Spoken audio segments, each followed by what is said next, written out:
Assalamualaikum warahmatullahi wabarakatuh. Hamdan syukron lillah, salatan wassalaman ala rasulillah, amma ba'du. Berjumpa kembali di channel Santri NU. Semoga teman-teman yang sedang beraktivitas dipanjangkan umurnya, dilancarkan rezekinya. Oke teman-teman, pada kesempatan kali ini saya akan mereaksi ya, sekaligus menanggapi sutat-sutat Wahabi yang keluar-keluar membid'ahkan tahlilan ya. Jadi kalau seandainya ustadz-ustadz Wahabi itu meminta dalil tahlilan, akan saya kasih tahu ya. Di dalam kitab itu banyak sekali dalil-dalil tentang tahlilan teman-teman ya. Cuman Wahabi ini keluar-keluar membid'ah-bid'ahkan ya. Sedangkan dia sendirinya itu termasuk ahlul bid'ah juga gitu loh. Oke. Biar tidak terlalu lama, di sini saya membuka YouTube. Di sini salah satu channel sekolah fikih ya. Jadi ini mungkin mewakili semuanya, pertanyaan semuanya sutat-sutat Wahabi atau bocil-bocil Wahabi terkait dengan dasar tahlilan ya. Mungkin teman-teman kalau melihat video ini yang para Wahabi mungkin jelas ya. Jelas tentang yang disampaikan oleh Ustadz Ahmad Sarwat ini. Jadi Ustadz Ahmad Sarwat ini setelah ini kita akan saksikan bersama apa yang disampaikan beliau bahwasannya tentang tentang tahlilan teman-teman ya.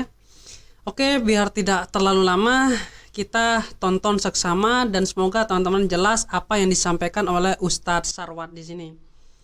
Ustadz, ini kan kalau yang kontra itu pasti senjata utamanya itu begini Ustadz. Ya kalau ini satu praktek ibadah yang baik pasti akan dicontohkan oleh Nabi Shallallahu Alaihi Wasallam. Toh nyatanya ketika Nabi itu kehilangan sanak saudaranya, putri-putri beliau, Nabi itu nggak mengumpulkan sahabat, terus tahlilan, memberi makan, dapat berkat pulang gitu. Tidak ada contohnya dari sahabat dan para Nabi begitu Ustaz. Bagaimana Ustaz? Iya. Ya ini pertanyaan ya teman-teman ya, pertanyaan dari barusan itu tentang kenapa Nabi itu kok tidak tahlilan ya. Kalau kita mengutip di dalam kitab Wasiatul Mustafa ya, bahwasannya malah Nabi di situ memerintah ya, berwasiat kepada Sayyidina Ali untuk mengirimkan pahala ya kepada orang-orang yang sudah meninggal dunia, baik dengan sodako atau membaca Al-Quran atau sebagainya. Dan itu termasuk salah satu daripada sebagian dari tahlil teman-teman ya. Oke, kita lanjut mendengarkan yang disampaikan oleh Ustadz Sarwat. Kita sih sudah sering mengangkat masalah ini ya. Tarawih di masa Nabi itu kan nggak pernah pakai ada ceramah, ya kan? Nggak ada ceramah tarawih itu. Jadi kalaulah ceramah tarawih itu bagus, harusnya Nabi ada ceramah itu tarawih itu, ya kan? Apalagi kajian malam Kamis, Nabi nggak ada kajian malam Kamis. Kalau yang bagus, pasti Nabi sudah melakukannya. Nah itu logika. Ya, tuh.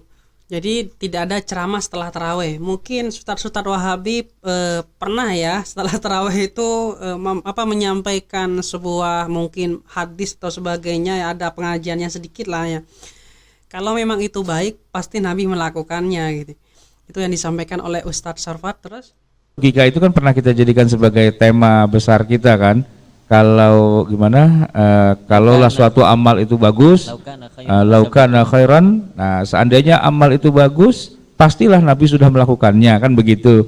Padahal enggak juga, banyak perkara yang Nabi enggak melakukannya dan ternyata bagus, dan ternyata setelah Nabi wafat malah kita baru memulainya, baru mengadakannya. ya betul. Banyak sekali banyak sekali ibadah yang mungkin Nabi tidak melakukan dan sekarang banyak sekali yang melakukan. Jadi wawasan daripada sutat-sutat Wahabi ini sangat terbatas teman-teman ya. Dalilnya mereka cuman ya kullu bid'atin itu ya.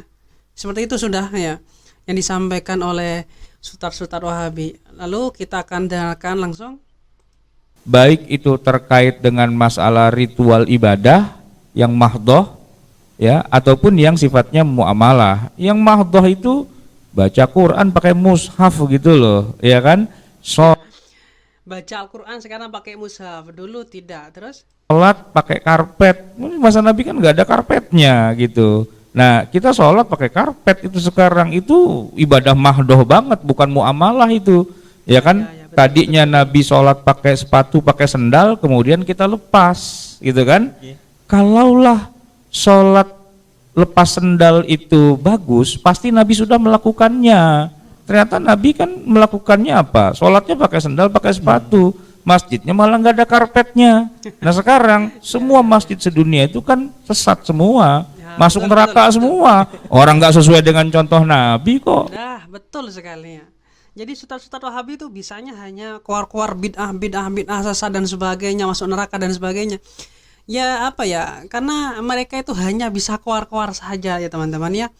Kalau suruh tunjukkan dalil, mungkin dalilnya cuma satu itu saja gitu lah.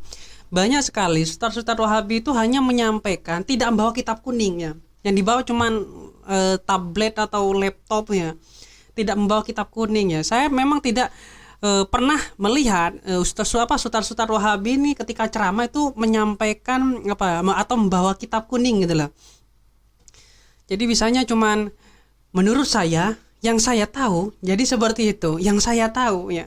Kalau dalam kitab Ihya, kalau seandainya ragu dalam menjawab, itu kan harus jangan menjawab gitu loh. Jadi gimana para Ustadz Wahabi ini? Oke, kita dengarkan langsung. Kita lanjutkan ya teman-teman ya. Ini bukan masalah muamalah loh, ini ibadah loh, ya kan? Di zaman Nabi nggak ada orang baca Quran tuh pakai mushaf 30 juz, itu nggak ada. Baca Quran pakai HP begitu. Apalagi pakai HP itu nggak ada.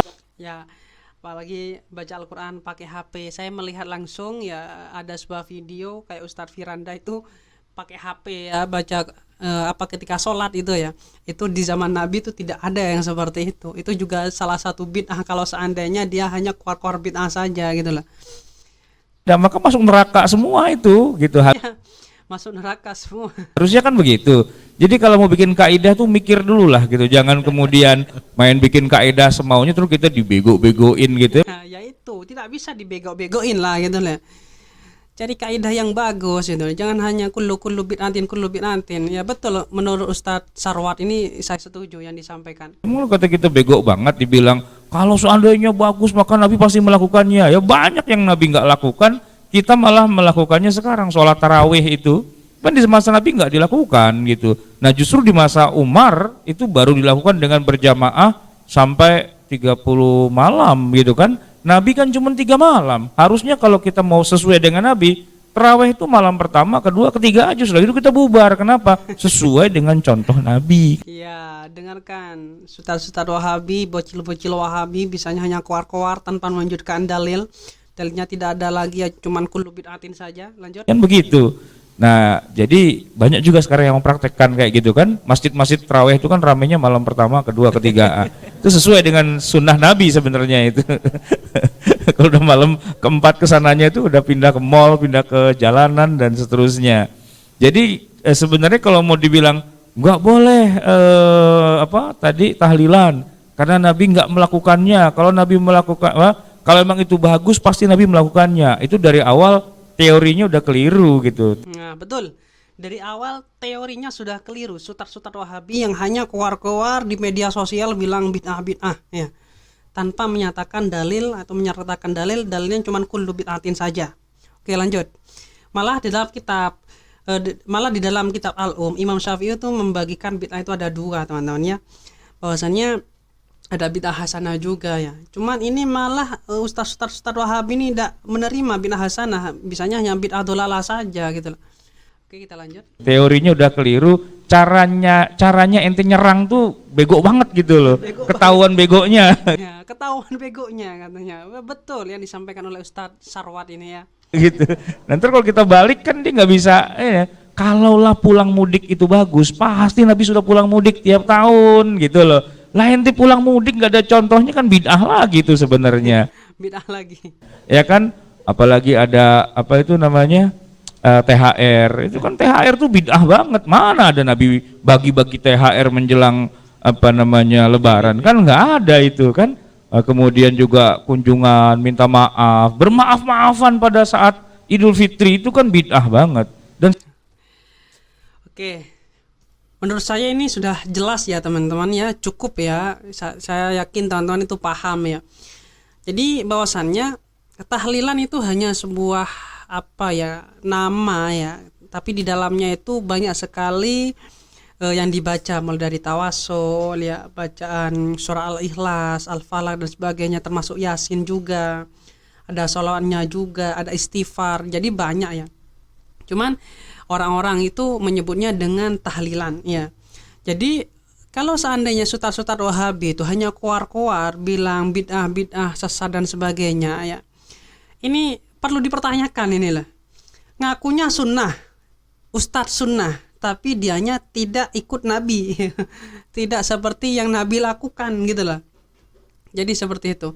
Jadi kalau seandainya Ustadz Wahabi ingin memperpanjang, ingin tahu dalilnya, mungkin nanti saya akan kasih tahu dalilnya ya. Video-video sebelumnya sudah saya sampaikan banyak sekali dalil yang saya temukan di dalam kitab Nihayatuz Zain, di dalam kitab Al-Um juga, di dalam kitab, banyak sekali kitab yang menerangkan bahwasannya membaca Al-Quran yang mana pahalanya itu disampaikan ke masjid itu sampai, teman-teman ya. Jadi jangan hanya keluar-keluar bilang bid'ah saja gitulah. Oke, mungkin sekian videonya, semoga ini memberi pencerahan bagi teman-teman ya. Jadi jadi harus hati-hati dengan orang-orang yang ngaku sunnah tapi dia hanya tidak sesuai, ngaku sunnah tapi dia hanya membid'ah-bid'ahkan. Kalau seandainya memang ada perselisihan ikhtilaf di kalangan ulama, ya dia harus sebutkan semua, bukan hanya pilih yang satu, yang lainnya itu dikafir-kafirkan dan sebagainya, bid'ah-bid'ahkan, masuk neraka dan sebagainya. Itu sangat salah besar, teman-teman ya. Oke, mungkin sekian videonya, semoga bermanfaat bagi teman-teman. Ihdinas siratal mustaqim. Assalamualaikum warahmatullahi wabarakatuh.